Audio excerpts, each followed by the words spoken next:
At 6 o'clock at Marie Dennett, Binney Hill Road, 6:30. We have a non-public session. I want to remind the voters that February 6th is the deliberative session and voting day is March 13th. So before we start, let's please stand for the Pledge of Allegiance.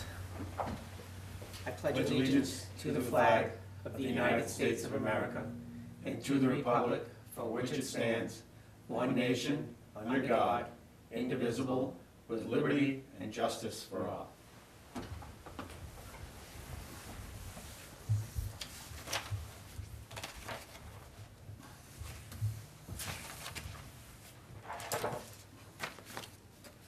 Can I presume Mrs. Dennett? Yes, my husband Dick. Richard, Yes. nice to meet you. Nice to meet you. I'm Selectman Hopkins. I spoke with you on the phone, I believe, a couple weeks back. I invited you in, yeah. I think we know why you're here, but I'm gonna let you present. Okay. Well, as you know, the Benny Hill Road is washed out many times, catastrophically this last fall. And I really, of course, my property was greatly impacted this time. And I do want to thank the town for doing the very best they could as far as repairing the property. They did fix my driveway, which was almost totally destroyed.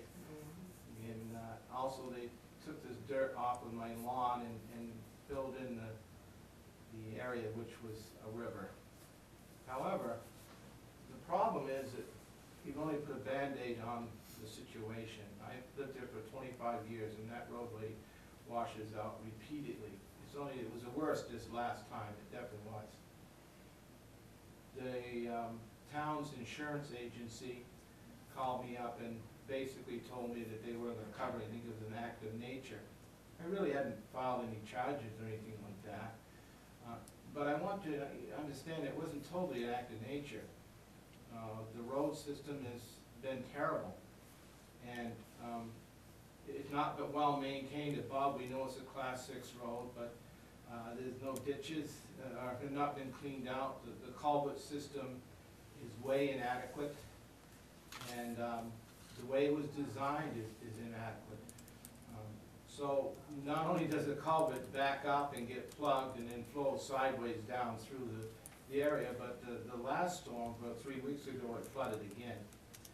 And it started flooding out the same place where before in my area, it started to flood out my lawn again, my roadway again. Fortunately, everything stopped a little bit, so it didn't get so far. And I went up to see if the culverts had been plugged, which actually, the time we had it in the fall, those culverts did get plugged. And the reason why I say that was because the neighbor went up there while the backhoe was in the ditch being flooded with water. The neighbor went up there and found that some of the culverts were plugged, opened them up, and drastically reduced the amount of water flowing down that river that we had. And we did have a river. So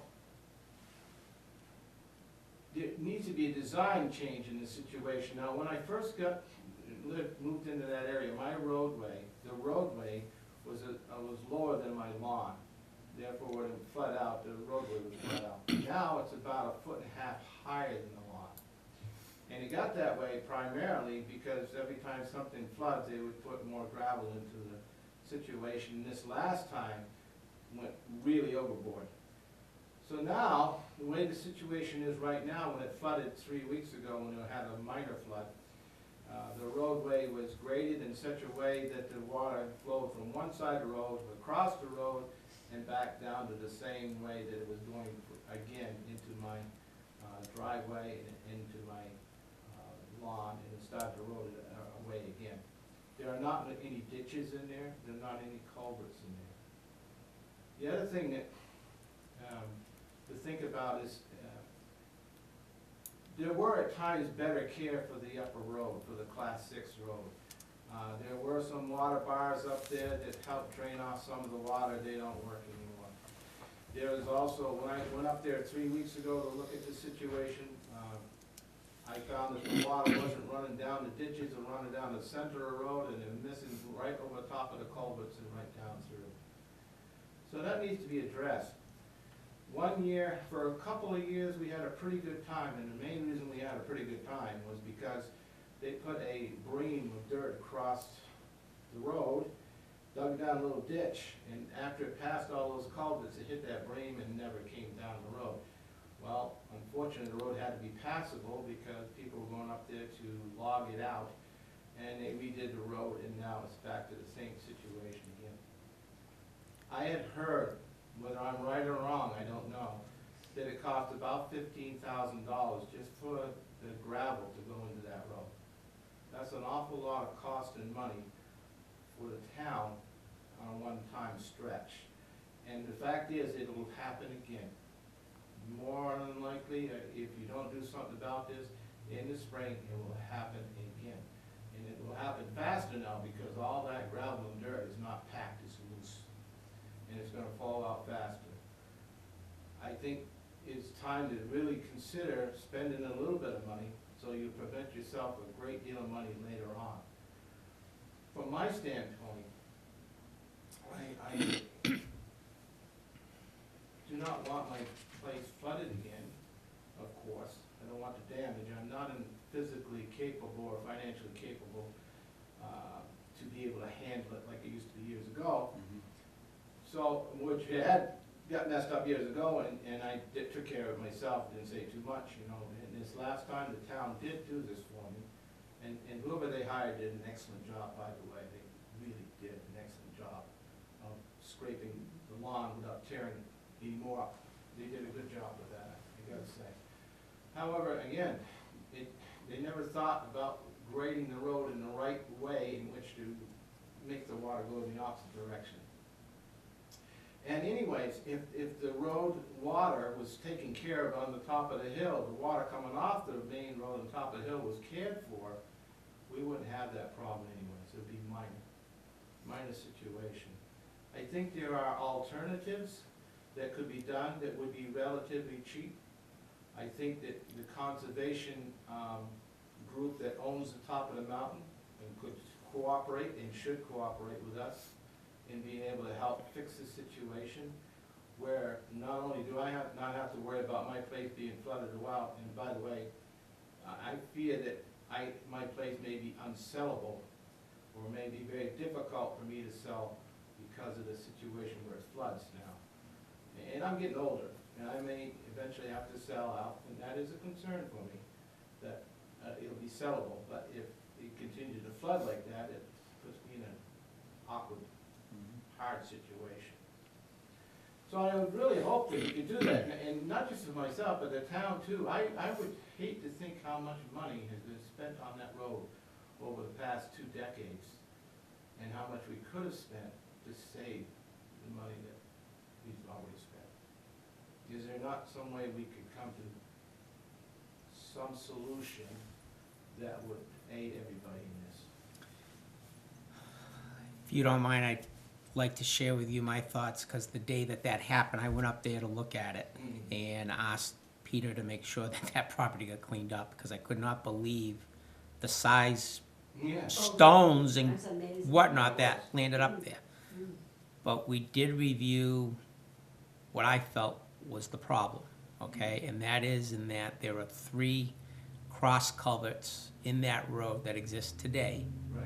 And if you look at what happened on that storm, it went right past the culvert It did. and just kept coming downhill. So the plan with Peter and the crew is to go up there and to create a head wall, so that when that water comes down and hits the first culvert, it's directing it into the culvert and off to the side.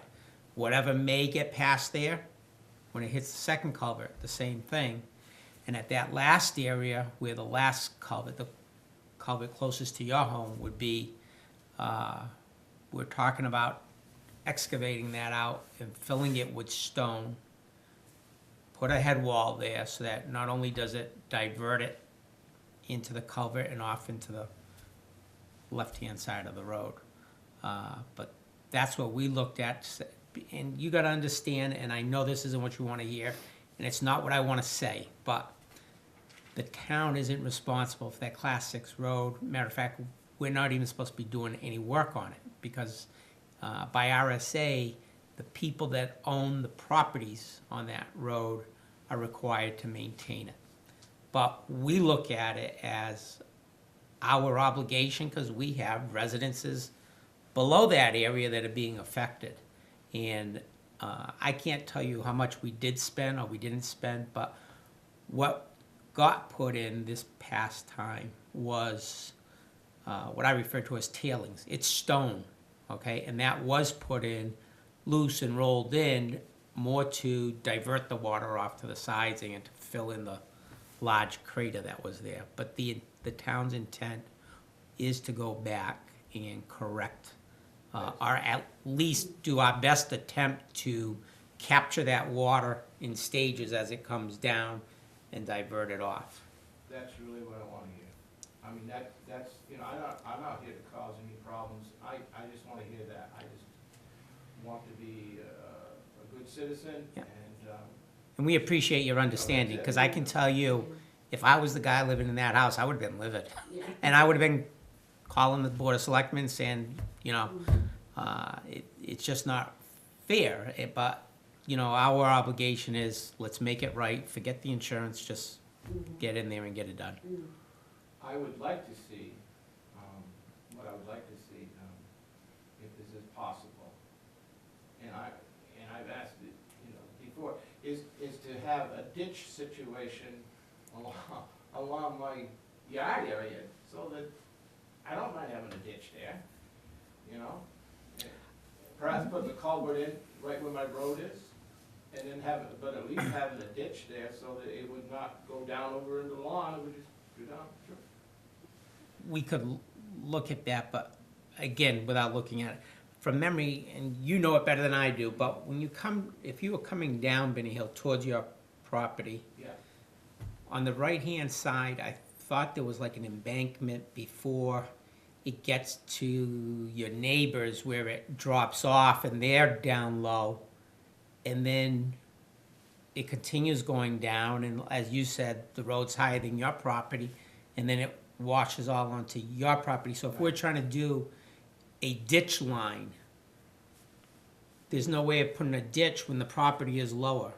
You know what I'm saying? If it was a high embankment, we could do that. We could cut in a ditch. This is what happened, like I said, the road was lower where a ditch could be done, but because it was been built up so much over the years, that's caused more of a problem, not less of a problem. I'll tell you, I'll go out there with Peter and we'll take a look at it, see what can be done. With that, if possible. The other thing too is it used to be that the ditch was, if you look at my house going up the hill. Yeah. Okay, on the right-hand side, that's where the drainage ditch used to be. And it used to go down to the head of a culvert that used to go across the road underneath. Well, that's been long plugged up. In fact, a few years ago, I believe his name was Ben Thatcher, made a mistake in trying to take care of that situation himself and got himself in a whole lot of hot water trouble. And he had to pay out a lot of money to put a cauldron type system in there, which of course is completely filled with dirt now. Yeah. And nobody even knows where it is because it's so filled up over. Yeah, it's on the left-hand side, it's on the right. Yeah, as you're going up the hill. Right. But would It's it's just- before our house. Yeah. You had said something that I wasn't aware of. If I was coming up Benny Hill Road before reaching your house, Yes. you were saying the ditch line was on the right and that there was a culvert there Yeah. that then went back under the road? Yeah. Yes, to my side of the road. I know, I You know know the where road it is? pretty well, yeah, I do. I'd wanna back up though, and just, David and I and John agree that we need to do something with this water, but how we're gonna get to doing it, I think we might have a little disagreement, but we'll discuss that, going forward. But if you go up that road, David, on the right-hand side, just before you head up, there's a catch basin. You know the old chicken coop on the Yes, right-hand side, yep. just across from the Dennett's? There was a culvert there. Yeah. And then the ditch line went up to, was it Hatcher or Thatcher? Yeah. On the top of the hill, and there was also a culvert there. But that culvert, I believe, is missing as well. Both of them are gone. And it, But there is, from the first one, where you're saying there's a structure and that it goes under the road. correct. Where does it come out on the other side of the road?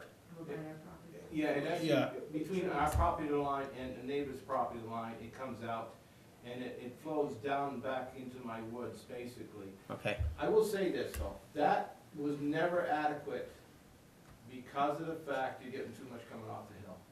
Right, cause it was never addressed at the very top. At the very I top. think with the culverts in there and ditched correctly in that catch basin with the cross culvert, it would be able to handle the water that's going to just naturally be on that road. Right. But to handle the water that's coming from a half a mile up, it's not It's anywhere not. near sufficient, No. no. The other thing too that is a thought too, and I'm just putting this out there, I'm just glad you guys are thinking about this and doing something about it, that's what I'm looking for.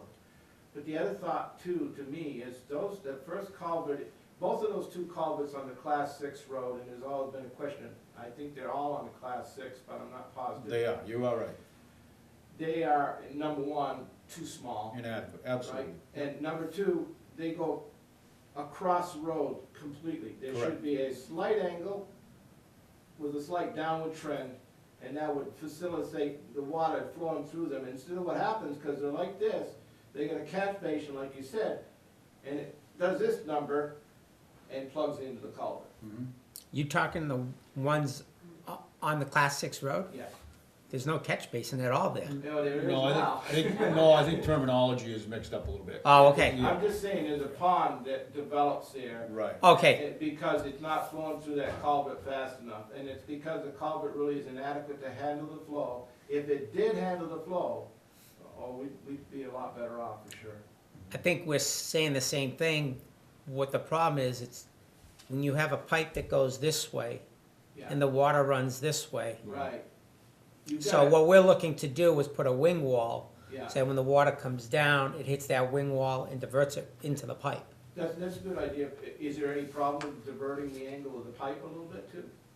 Well, that would mean we'd end up taking out what's there and then replacing it. But again, we gotta look at it and say, Yeah, what's yeah, you the, have to see what it is. yeah, right, I'm of the opinion, and I don't know if I can convince David and John of that or not, but to have the town's engineer come in and actually look at that, because we've gone through this too many times to not do this and do this right. If we do it again, if we go through this again, shame on us. I mean, if we haven't learned by now that what we're doing is inadequate, then we never will. But I want somebody to come in and tell us, this is what we need to do so that this doesn't happen again. That's what I would appreciate myself. Yeah, I don't think culverts are the answer, but I'm not a, Now, not an a engineer long either, time ago, there used to be a diversionary, place up above, at the higher end. There used to be a, water bar system. Mhm.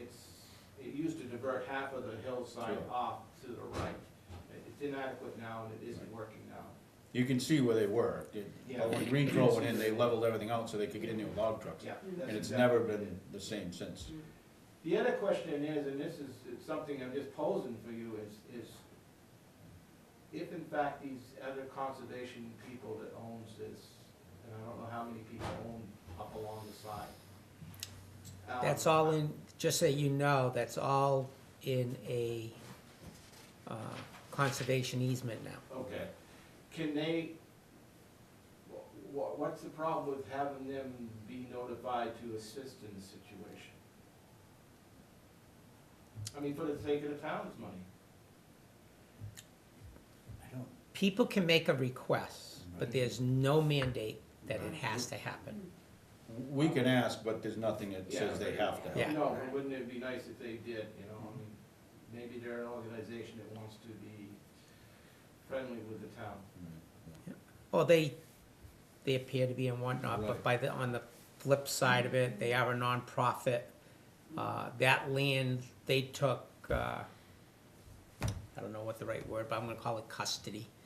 And it's pretty much hands off, there's no logging, there's no, Which, in my estimation, I really appreciate actually. Yeah. Myself. yeah, yeah. Although I do know that they spent a lot of money having people, put gates in, put boulders in place so that there wouldn't be vehicles running up there and Boulders stuff. where? Over across their area. Across their area, okay. Right, so that people wouldn't be running their four-wheelers and trucks and things like Yeah. that up there. So they were willing to spend a little bit of money to keep that area, free from destruction. And so I'm wondering, you know, again, if they might be at least available to say, yeah, we'll help you out, or at least say, go ahead and do what you can. Which you might have to have that help too. I don't know. Just a thought. Good suggestion. I appreciate you coming in, I do. Yes, Now the thank you. full board has heard from you, and And I appreciate that you are working on it. You haven't forgot about the situation. we haven't. We actually, David and I, before John came on, we were actually talking about different ways to remedy this. And then winter came, and here we are again, so Thank you very much. You're welcome. I really appreciate you Yeah. speaking with me and you're us. welcome. And, That's why we're here, come on in. Yeah, nice to have met you. thanks All again. right, yeah. All right, All right, have good a night. good evening, thank you. 6:30 is non-public, but before we go into non-public, just, you can make a motion on the meeting minutes. Motion to accept, yeah, minutes of January 23rd meeting.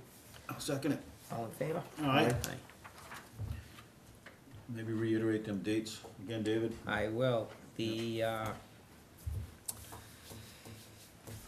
We have deliberative session on February 6th, and voting day is March 13th. And I want to explain to everyone, deliberative session, it's your opportunity to understand exactly what is in the budget, line item by line item. The warrant articles are reviewed. It's a great opportunity to discuss and understand what's going on in the town. There are many people that have said they wish the town would have a meeting where the budget is explained. Well, we do. We have it every year. It's called the deliberative session. So it's gonna be Tuesday night, February 6th at 7 o'clock, and it's held at Messina in the auditorium. So we look forward to seeing you there. The budget committee will be doing their presentation of the budget. So hope to see you all there.